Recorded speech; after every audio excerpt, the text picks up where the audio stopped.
Hey, you guys, how's it going? All right. So today I'm going to take a stab at answering a question that I know as a VC I think about a lot. And many of you who are either already part of these billion-dollar companies, going to start one day, or on the path to building one, like how do you do it? And specifically, like, look, how do you build a billion-dollar business is really freaking hard. There's no recipe for it.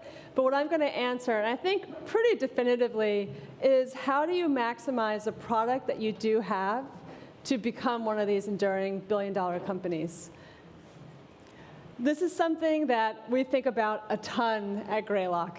It's our job to find these companies very, very early on, figure out the ones that have potential by looking at the product, and see that they actually have what it takes to become one of these multi-billion-dollar companies.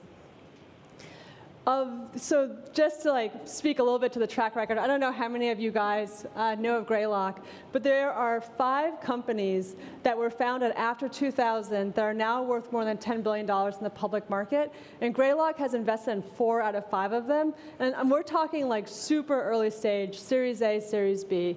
So this is something that we really take seriously.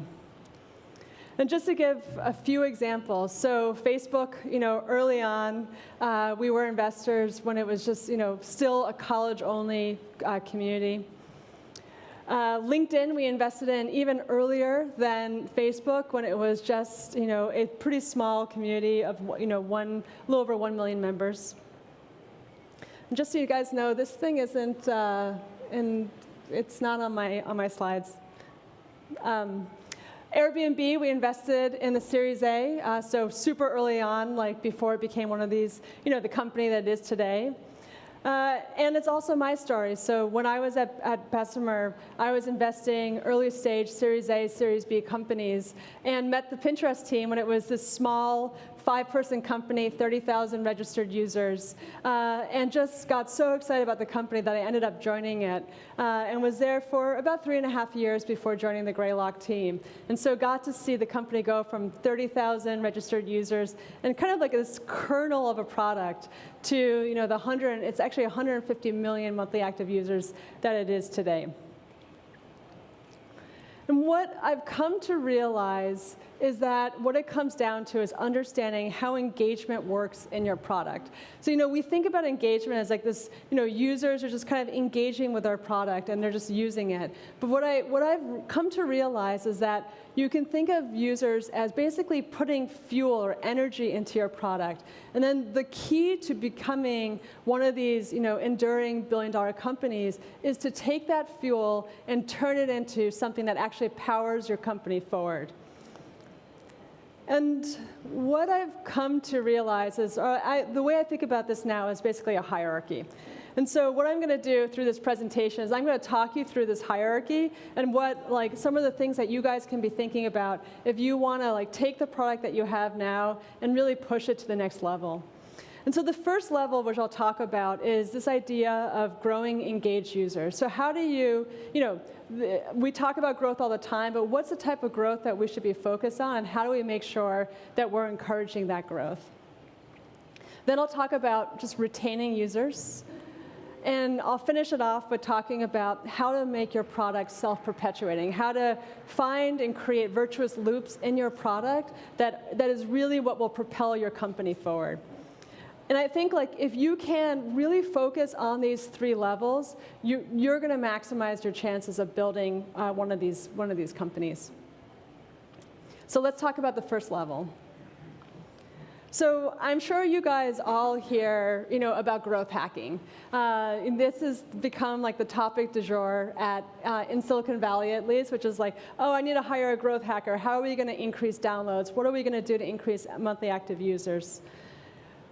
And what you end up seeing, and I see this especially from the VC seat, is that there are a lot of companies that figure it out. They grow their downloads, they grow their monthly active users, and then it kind of collapses. Not all growth is created equal.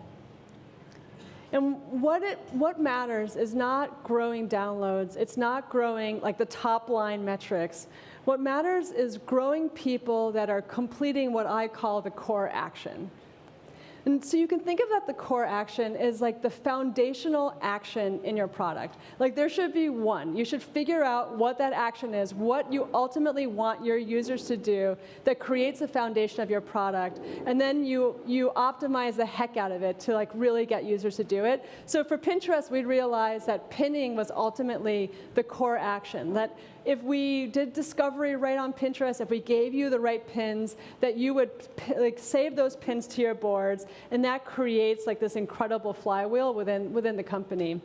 You know, Twitter obviously was tweeting. YouTube, you know, like the very innovation that they had early on was figuring out how to make it super simple to get content into YouTube, which created this like incredible self-fulfilling prophecy for them. And when you think through what your core action is, it's really important to really play through the product roadmap that it creates. So like I think about Pinterest, and if we had chosen click-throughs as our core action, or if we had chosen actually original pinning, so going from outside of Pinterest and pinning things into Pinterest, instead of repinning things from within Pinterest, the company would look completely different now. So you really have to be very thoughtful and intentional about choosing your core action.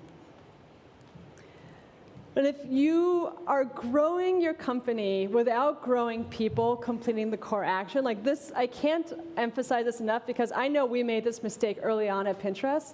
It's like empty calories. Like you feel good for a while because you see this like top line metric going up, but at the end of the day, you're left really with nothing. And so what you should be tracking is not the lowest common denominator, it's tracking the people that are actually completing this core action for you.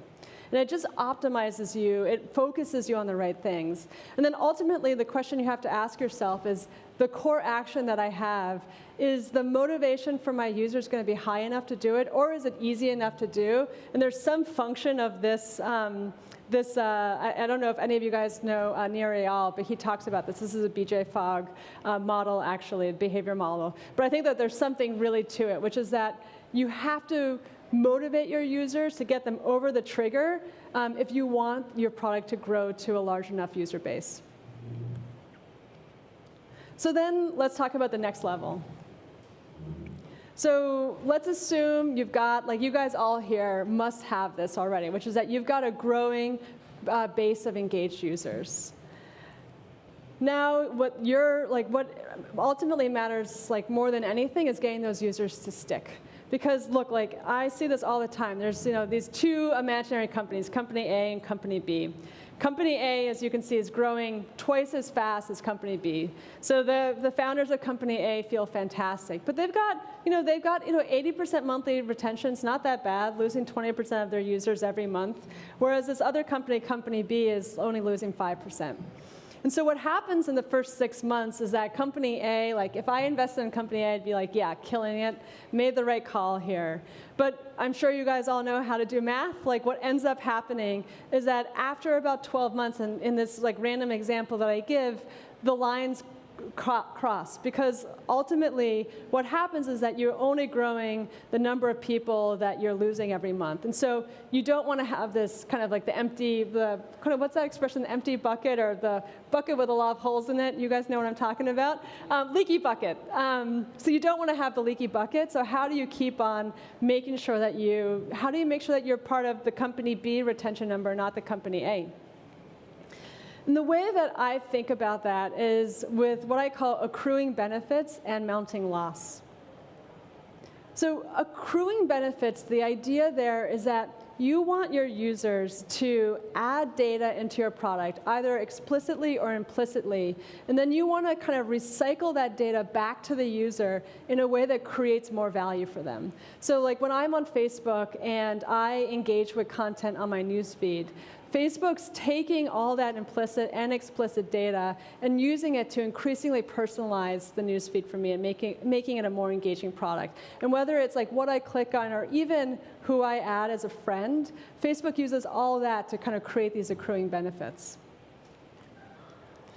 And the flip side is that you should have a user say, the more I use the product, the more I have to lose by leaving the product.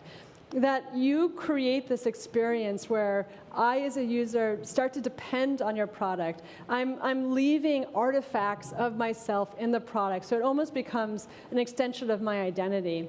Or it's certainly just something where I rely on it in some way. And so to give my favorite example, I mean, how many of you are Evernote users or Pocket? I'll call out Pocket here also. Like, how many of you are Evernote users? Like, I don't know about you guys. Like, I'm freaking obsessed with this product. Like, every time there's bad news about Evernote, I like have like this like, what's going to happen to this company? Because I have everything in Evernote. Like, it has such accruing benefits and mounting loss for me that I just find myself putting more and more content into Evernote, because now when I do a search, I just know that it's everything for me. It's just going to get better and better. And I really, like, my LTV is infinite, and I actually pay the subscription just to make sure that it stays around a little bit longer, because that's like my greatest fear. You know, Pinterest too. Like, so when I was at Pinterest, I was leading product for our discovery team. And the thing that I obsessed over was, how do I take the action that my users are doing and return that back to them in a way that creates both the accruing benefits and mounting loss? And what you find is that ultimately, now on Pinterest, I hope all of you are Pinterest users. If you're not, please sign up after today. It'll make me feel like it's the job well done. But what you see on Pinterest is that you've got both this mounting loss, which is that you have your boards, and it's all your bookmarks, it's your recipes, it's your favorite articles, it's inspiration for a trip you want to do or what you want to wear. And then your home feed becomes more and more personalized for you, because what we do is, when you pin things to a board, we use that to personalize recommendations for you in your home feed. So if I just bought a new home, now my like home feed is all about the home decor that I'm thinking about for my empty place with just a bunch of boxes. And so that's the idea with Pinterest. There's a flip side to this. There are plenty of companies that don't get through level 2. So one of the companies that, I don't know if any of you guys ever use any of these anonymity apps like Whisper or Secret. Like, I remember when Secret came out, it was like so much fun. Everybody was like adding secrets on it. We were all making fun of each other. You were like finding out the Silicon Valley gossip. But then what happens is that you delete the app because you kind of feel bad about using it. And then someone says, like 2 months later, hey, did you see that secret in Secret? And you're like, shit, okay. So you download Secret again, you install it, and you see the secret that the person's talking about, and your product experience is not any different at that moment in time than it was 2 months ago, or if you had been using the product for 2 months. Because there's no concept of identity. There's no concept of accruing benefits or mounting loss for me. On the other hand, Twitter actually has anonymity. Like, that's what's creating so many of the problems that they have right now, actually, around trolling and other things. But the reason that they have accruing benefits and mounting loss is because they have persistent identity. You know, you can create a fake account which accomplishes some of the part of anonymity, but because I accrue my followers and the people I follow, I have my likes, I have everything else, they actually can have retained users with anonymity at the same time. And so let's talk level 3, because this is the hardest level. I think if any of you guys are growth people, you're probably thinking about some of the loops here.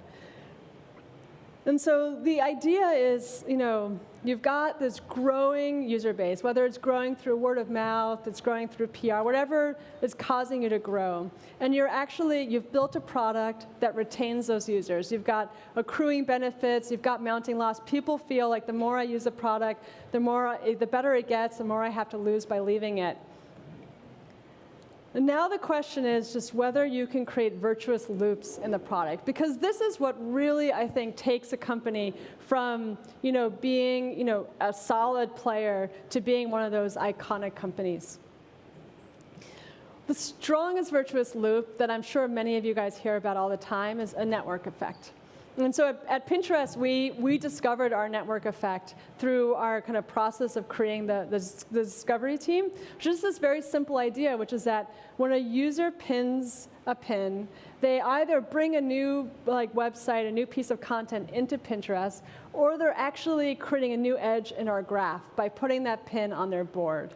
And what we do then is we take that data of this user put this pin on this board, here are all the other pins that share a board with that pin. Therefore, those are all edges in our graph. And we use that information to make the discovery experience better, which gets more people to pin and engage with the product, and you've got this wonderful virtuous loop. And there are other types of virtuous loops, though, that you're always going to be searching for in your company. So, growth is a great one. So actually, one of the things that our growth team was always thinking about was people are completing these actions already on Pinterest. And how do we take advantage of the ripples that they can create? So as an example, I use this example of sending a pin here. But I think even a better example is that each pin on Pinterest has been repinned thousands of times, if not on average millions of times.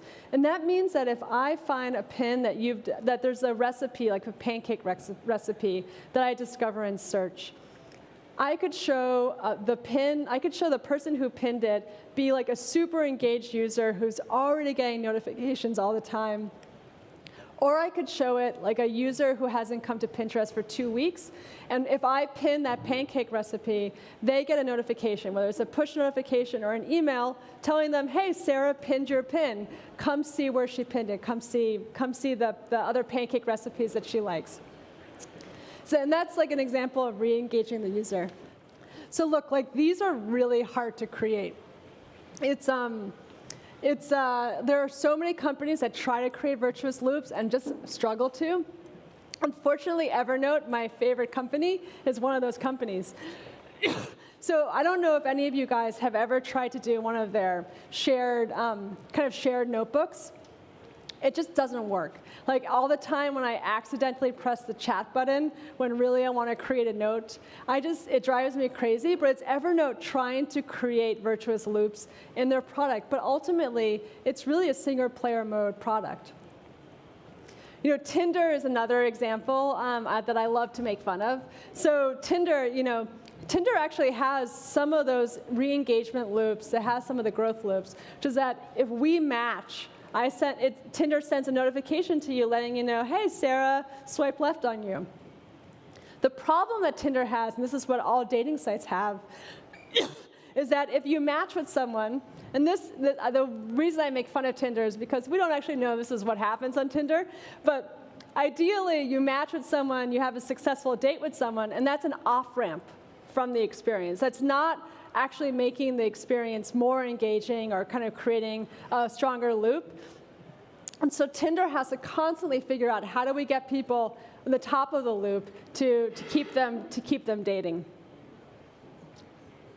And so as I said, ultimately, the strongest fuel you can have for your company is your users doing things in the product, engaging with it in such a way that they're making the product stronger, both for themselves and for other people in the company or in the product, and they're also figuring out how to re-engage your users and grow the product for you. And so last but not least, how do you measure this? How do you know if you're on the right track? So we talked about these three things, each of the levels in the hierarchy. And so, I as an investor, but I imagine you as a product manager or a GM or the CEO of your company ultimately wants to see these three things also, which is am I growing? Are users getting more or less engaged over time? So the users I brought to the site 1 year ago versus now, what percentage of them are engaging with the product? Are we getting better over time, or are we getting worse? Are the cohorts growing? Are we retaining them? And ultimately, how am I doing on my marketing spend? Are we getting people through the funnel? And so the thing that I think is the number one thing to measure, and everything else, in my view, is a waste of time, is looking at cohorts. And so you look at cohorts, does everybody know what a cohort is? Okay, good. I'm getting some nods. But the cohort is just all the users who joined January 2015. And you track those, you kind of tag those people, and you watch them month to month just as their own cohort of users. And you see how many of them every week or every month are completing your core action, and what percentage of them are actually completing the core action. So you're getting a sense of both how many people are the absolute value, how are they retaining, and whether over time your product's getting better at converting the new people that sign up into people that are actually engaging with the product. And so what you see is those three things that I already talked about. It's like the distillation of every other metric that you could possibly track. And everybody has a different way that they like to show it. If you're an early stage startup or just getting started with a new app, I love line graphs. I just find it's like the easiest way to look at it at a glance and really understand what's happening with the company. But the bigger you are, the further you are in your kind of user growth and maturity, the more you end up going to the left. And so I think ultimately, if you're able to track your cohorts, you're able to communicate the value of what you're doing, both to an investor, if you end up coming down this path eventually, or already have, or anybody else in your company. So just to close it out, we talked about the three things in the hierarchy. We talked about what it is, growing an engaged user, what you actually look for, what is an engaged user, focusing on the core action. We talked about the importance of retaining those users, making sure that you don't have a leaky bucket. And then figuring out ways to make the product self-perpetuating. And I think that if you are able to build your product to kind of check the box and really excel on these three levels, I think you've done everything you can from a product perspective to maximize your chances of becoming one of these iconic companies. And so just, to close again, the biggest thing I want you guys to take away is that engagement, which is like this energy that your users are putting into the product. And it's kind of like the wind blowing or like the water. If you don't put the windmill or the dam, you're just kind of losing it. This energy is there in the product, and you're not taking advantage of it. But if you take advantage of it right, it becomes this just this fuel for your company. And that's it for me. So thanks so much, you guys.